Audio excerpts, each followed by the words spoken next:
కోనసీమ జిల్లా రాజకీయాల్లో కాకరేపిన నియోజకవర్గం రామచంద్రపురం. ఇక్కడ ప్రస్తుతం మంత్రి చెల్లుబోయిన శ్రీనివాస వేణుగోపాలకృష్ణ సిట్టింగ్ ఎమ్మెల్యేగా కొనసాగుతున్నారు. కానీ ఆయనను మరో నియోజకవర్గానికి మార్చి ఈ సీటును మాజీ మంత్రి పిల్లి తనయుడికి కేటాయించారు వైసీపీ అధినేత జగన్మోహన్ రెడ్డి.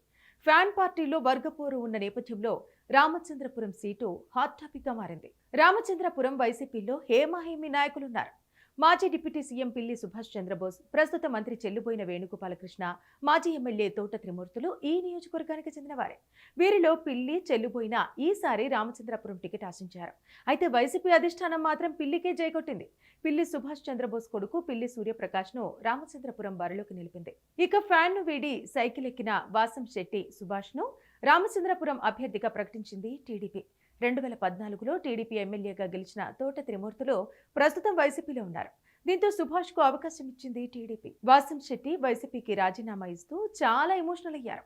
వైసీపీలో అడుగడుగున అవమానాలేనని, అందుకే రాజీనామా చేస్తున్నానని వెల్లడించారు. తన తల్లిని మున్సిపల్ చైర్పర్సన్ చేస్తామని చెప్పి చాలా డబ్బు ఖర్చు పెట్టించారని, చివరి నిమిషంలో మాట మార్చారని ఆవేదన వ్యక్తం చేశారు. దీంతో ఫ్యాన్ పార్టీ సగం క్యాడర్ సుభాష్ తో పాటే కూటమిలో కలిసిపోయిందన్న టాక్ నడుస్తోంది.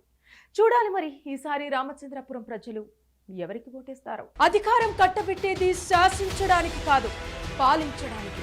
5 ఏళ్లకు ఒక్కసారి చేతికొచ్చే ఆయుధం అసమర్థుని ఆదుకోవడానికి కాదు, దమ్మున్న నేతల్ని ఎన్నుకోవడానికి. ప్రజాక్షేత్రంలో ఎంతటి ఘనుడైనా మట్టి కొరగొచ్చు, మట్టి మనుషులకు సైతం పట్టం కట్టొచ్చు. ఎవరిని సింహాసనం ఎక్కించాలో, ఎవరి మెడలు వంచాలో ప్రజలకు బాగా తెలుసు.